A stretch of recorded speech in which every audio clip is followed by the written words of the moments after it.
Alright, moving up, we've got Brandon Royval versus Matt Schnell. I'm going to be picking Brandon Royval by finish in this one here. I feel like the lines, though, are a little bit too wide, but I think Brandon Royval by finish is definitely a good prediction. Because it's mine. No, I'm just kidding, guys. I'm just kidding. Brandon Royval versus Matt Schnell. I am picking Brandon Royval by finish, and that is my prediction. I think that he's going to get the job done. I think he's going to get the job done inside the distance. Royval is a very good fighter. His last two losses recently have been to Alejandro Pantoja by submission, and then that shoulder injury to Brandon Moreno. But before that shoulder injury, he was still kind of putting up a pretty decent fight. He does have that submission win over Kai Kara France, an absolutely insane fight, which has aged very, very well, because now Kai Kara France is probably going to find himself in a title shot, probably sometime this year, maybe. Matt Schnell, on the other hand, is 1-2 in his last fights. He lost to Rogério Bontorin by decision. Brandon Royval won by split decision over Rogério Bontorin, a very close fight. I do think Royval won it, though, to be fair. Tyson Nam split decision win for Matt Schnell as well as his last win. Like, his wins that he's been having haven't been aging too well.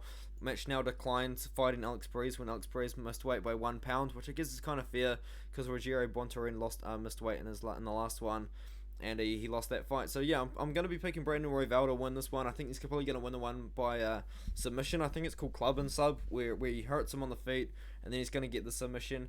Matt Schnell, he kind of likes to keep things technical. He kind of likes to keep things slow. I mean, in the past he has been a little bit wild, but I feel like now he kind of wants to keep things kind of controlled. And Brandon Royval is the definition of fighting with no control. He's going to put on a very exciting fight. I'm trusting in Brandon Royval to not let me down and to put on a very exciting fight, win or lose. Brandon Royval is going to show up, and he's going to be the dog. He's going to be the raw dog. That's a terrible nickname, but I love it as well at the same time. Brandon Royval minus 270 on BetUS. I feel like that's a little bit too wide of a line. He's minus 280 worst value, minus 250 best value. I feel like that line is a little bit too wide. Over 2.5 is minus 110. Under 2.5 is minus 120. I feel like that could be a potential play, but definitely not something I'll be throwing my money at. I feel like this is definitely a fight where you put your money aside and you put your feet on your coffee table wherever you're watching, and you just enjoy the fight. You don't throw your money on this one. I think that Brandon Royval should win, but at the odds that we're getting right now, I think that we should probably avoid and just kind of side with Brandon Royval and enjoy the fight, because it's going to be a very exciting fight, but probably a fight where it's lined a little bit too wide at this point, and I don't think the over-under is probably going to bring too much value either side. So let's just leave it at Brandon Royval. I think he's going to get the job done.